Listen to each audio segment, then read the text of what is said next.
Hi everyone, this is Yulianna Avdeeva. Tonight I'm delighted to welcome you for our weekly stream from La Roque d'Anteron. This is an amazing place which I have luck to being visiting since actually 10 years. Every year I'm coming here. It's a wonderful, amazing piano festival which takes place every summer in this beautiful park, Parc de Château de Florent. And it is absolutely wonderful, wonderful, amazing, very inspiring place. It's in the middle of the nature. The park itself has so many, it has many trees and of course also many insects which are always, the cicad which are always taking part in the concert as well, so you hear them, and this is actually a great privilege also this year to be here. It is the 40th festival, edition of the festival, and tonight it is indeed high and analyze. Indeed, it is a wonderful, absolutely unique setting, and I'm very, very grateful, of course, to the piano festival La Roque d'Anteron, and as well to my dear friend, piano technician Denis de Winter, and his team from Piano Mobile, who made this arrangement here, this environment tonight possible. And this is, I'm sitting just 100 meters probably from the park away, and it is outside, so I'm in Provence, in south of France.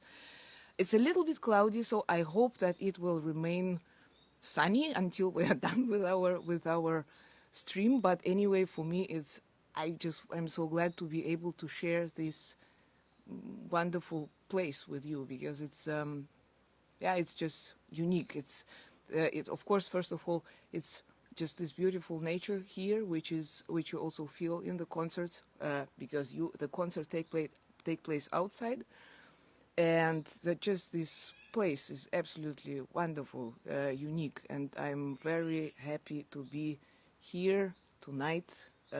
And we will, of course, talk about Bach G minor, Prelude and Fugue, and Fantasy Opus 77 by Beethoven. So, hi Nancy, hello Marek, hi Yoichi, and Francisco, and Michael, Jakub, hi, I'm doing well, how are you?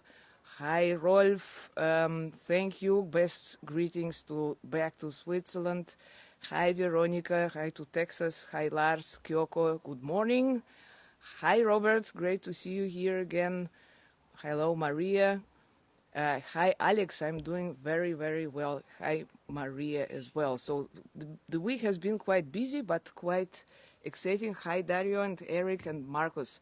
I have been in Dushniki Zdruj. Thank you so much for joining the concert stream from there. After that, I performed a recital in Wiesbaden. Was also very nice being back there. And last night I played a concert in La Pradet. And yeah, this is a very special time for me as well. After a long time not being on stage, of course, it's it feels great to be back, and I'm very grateful to every member of the audience who is attending these concerts, who is attending the festivals, and it's a great privilege to perform for you. Hi Daniel, hi Eric, hi Lorene, hi Andrea, nice to see you again. Yeah, thank you. I also keep my fingers crossed for the weather, that we remain rain-free. Hi Mark. So the program of tonight is the G minor Prelude and Fugue from Book I. And yeah, it's amazing that we're by G minor already. So G minor is again a very special one, a special pair. The tonality itself has different facets. It has different kind of different characters, but basically, of course, it's very tragic, very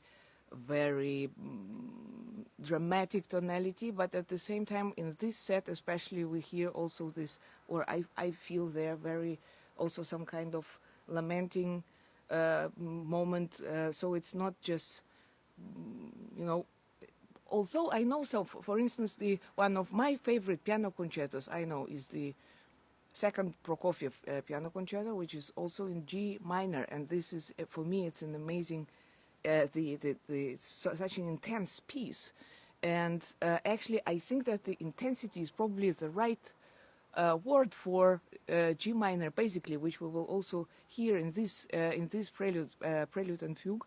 For Mozart, G minor was also a kind of very special tonality, but also for Rachmaninoff, for instance, also his fourth piano concerto is in G minor, and they all have this very dramatic, very deep, even tragic, I would say, character. And it is this set is again a little bit contrasting. The prelude is more. Well, I will show you a little bit from the piano, because it's for me. I hear in the prelude especially. I can literally imagine in a Greek tragedy, there is always a solo part and a choir, and the choir of course always have this the meaning of kind of supporting the person, the main actor or the main actress. And I think here in this prelude, this is very for me it seems to be very very obvious. So this the beginning is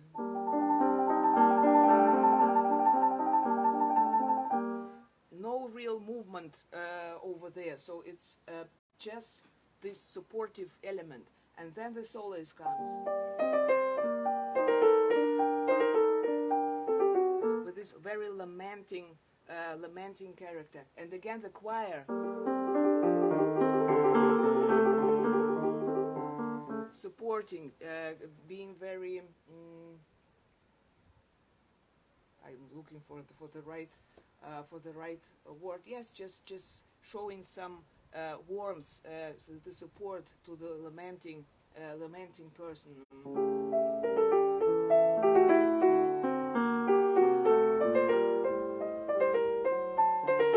So this is this story which this main actor is telling, and the choir is always there. The fugue has a completely different character. It is much more tragic. It is already it's programmed in the subject. It's a fugue in 4 parts, and the subject itself is very, very dramatic. It is dramatic because we have look, we have this.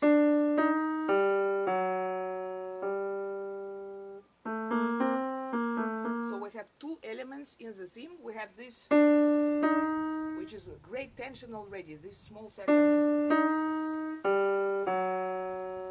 Then we have a jump, big jump to the,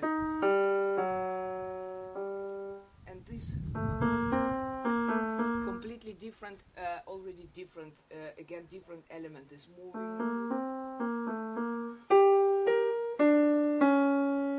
It has something, in a way, for me, very, with a great strength.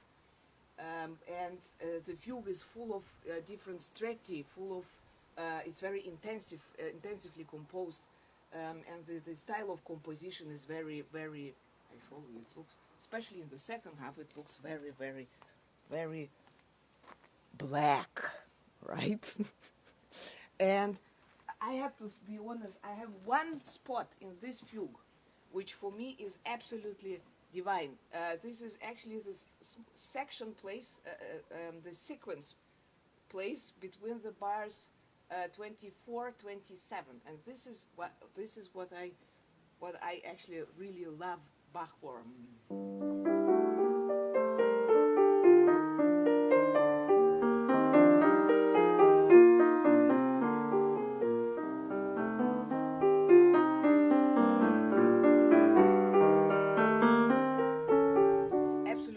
Amazing sequence, which is actually quite harmonically it's quite simple, but the way Bach uses it, it's somehow, it's for me, is a very moving place.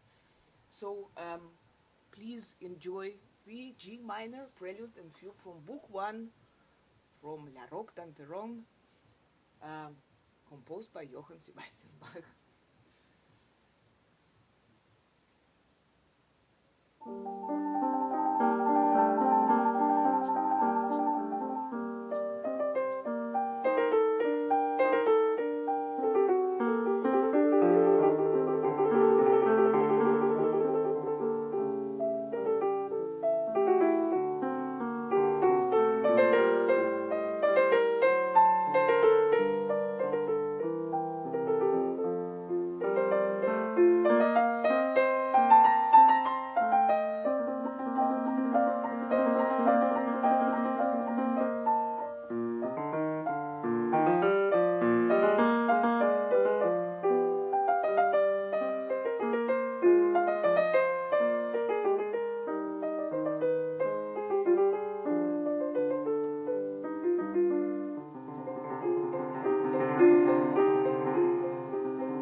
the Prelude and Fugue in G minor from Book I by Johann Sebastian Bach. So this is again a very unique set, a pair of Prelude and Fugue, and I have to say I can't stop. How should I put this? I'm just every time I'm so excited about this creativity which Bach indeed has in each singular Prelude and Fugue. They are so different. They are so so various in expression, also in the composition style. No single fugue is somehow repeating each other, and this is just a great achievement of him. This is really his genius, I think, and I'm so glad that I'm doing this project, and it gives me so many thoughts, also inspires me also in other pieces, and this is something what I'm really enjoying. So the other piece where we will be talking right now is the Fantasy in Opus 77 by Ludwig van Beethoven. Maybe some of you heard it in the concert from Dušníky zdroj. It is a very special piece, in my opinion. It is really absolutely unique because that's somehow the only proof, in my opinion, what kind of improviser, what kind of pianist Beethoven was. And this is somehow I think it's a really rare document. Well, we don't have any recordings of Beethoven playing himself, but this piece gives an idea how he was improvising. What did he do with the piano? How was he performing let's say in front of people? And this fantasy is actually, besides of course the choir fantasy, the fantasy for piano, orchestra, and choir, is the only fantasy similar like in Mozart's case, when we have only D minor and C minor fantasies. This is the only document when we know how those composers were dealing with the piano, how they were improvising. So the G minor fantasy is actually, I think it's very funny that it's called G minor, because basically it's just a couple of bars. It starts indeed in G minor with, as you might remember, as we were talking also about Mozart's fantasy, the idea of fantasy was also a kind of warming up, searching for some motive. So there is no form originally in the fantasy. So it was a free expression. Actually, the expression is a very important issue. Is the idea was indeed also for the performer to show his affects, to show his feelings, to express himself in the strongest way. I see that Dario, yes, and Marek are asking about this Bechstein. Well, basically,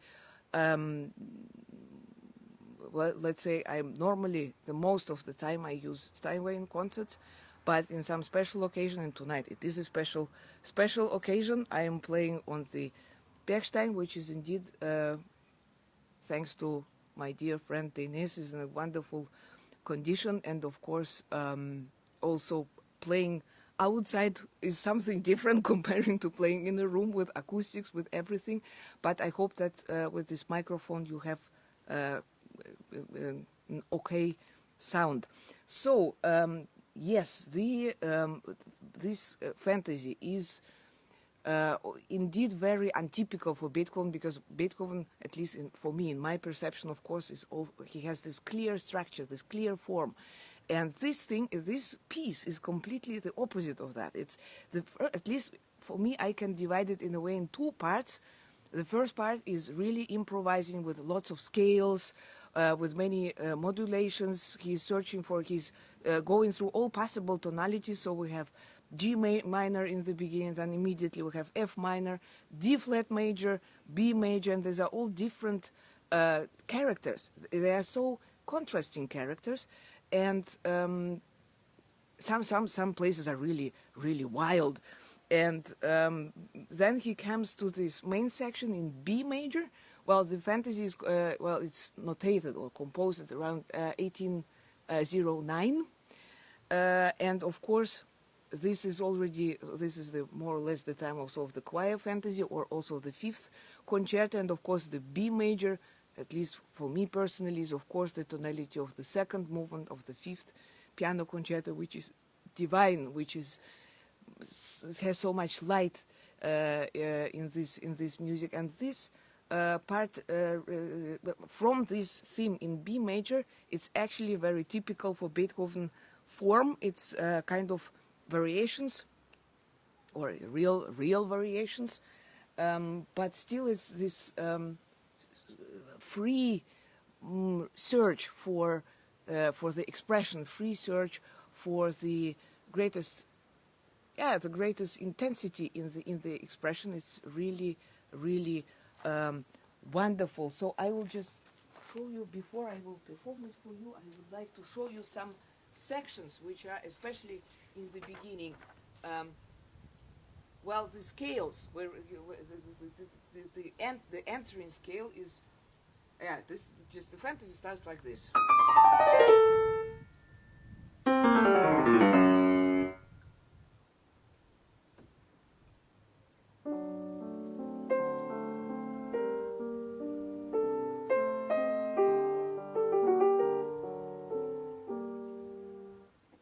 So this is how the piece starts.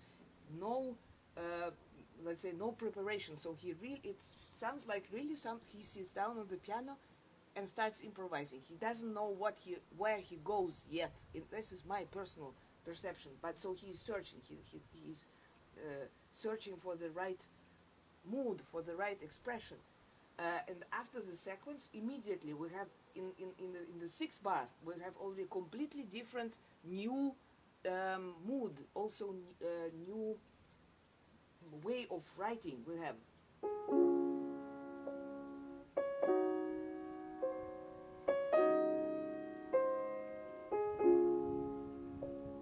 This is something already for me, also looking to his late period, those very philosophical, very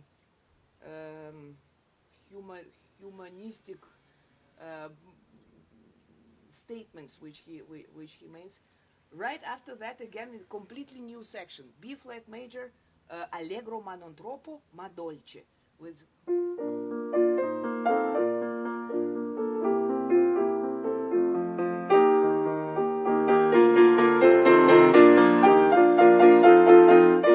completely different.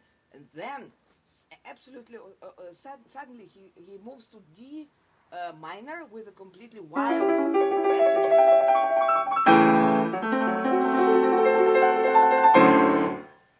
Really, like Beethoven in a very explosive element, an allegro con brio.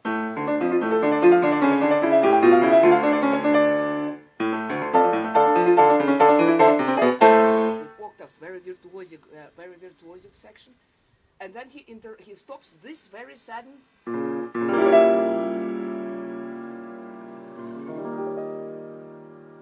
And then there's a section adagio.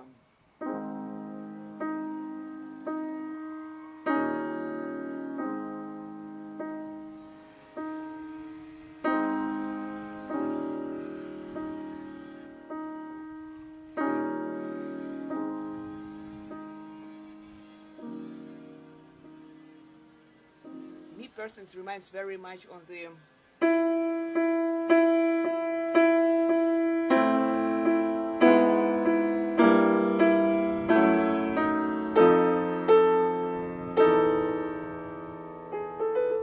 Mozart, but the way they solve this motif, the way they solve this element is completely different, because in Mozart is accumulating the energy, coming really through this,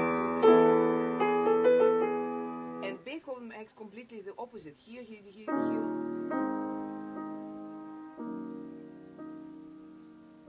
he's questioning this very demanding element somehow.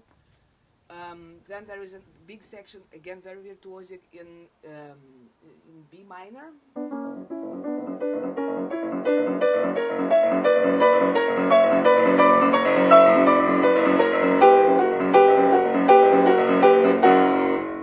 This is already preparing, of course, the main section in B major, which starts here, and this is the theme, the main theme of the fantasy in a way.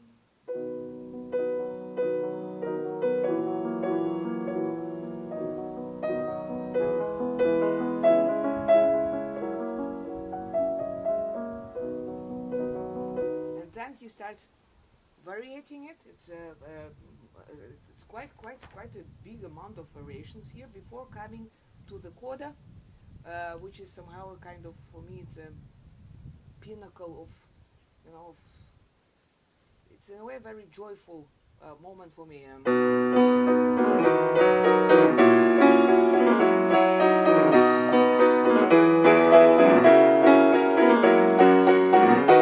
it's really full of, I don't know, joy of life, something like this for me. Very, but it's like many things in Beethoven. It's not just something casual or something. It's about, it has for me always this philosophical basement, that it's not, it's just above.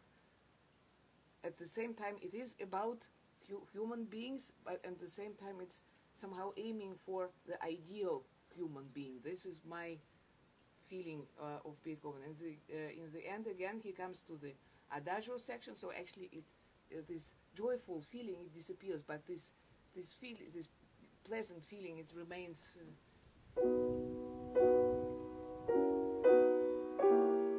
And again, wonderful modulations here.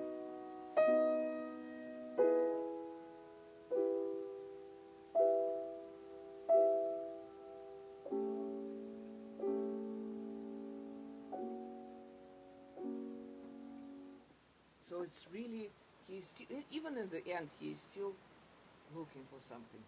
So, Fantasy, Opus 77 by Ludwig van Beethoven for you.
Fantasy Opus 77 by Ludwig van Beethoven for you from La Roque d'Enterron.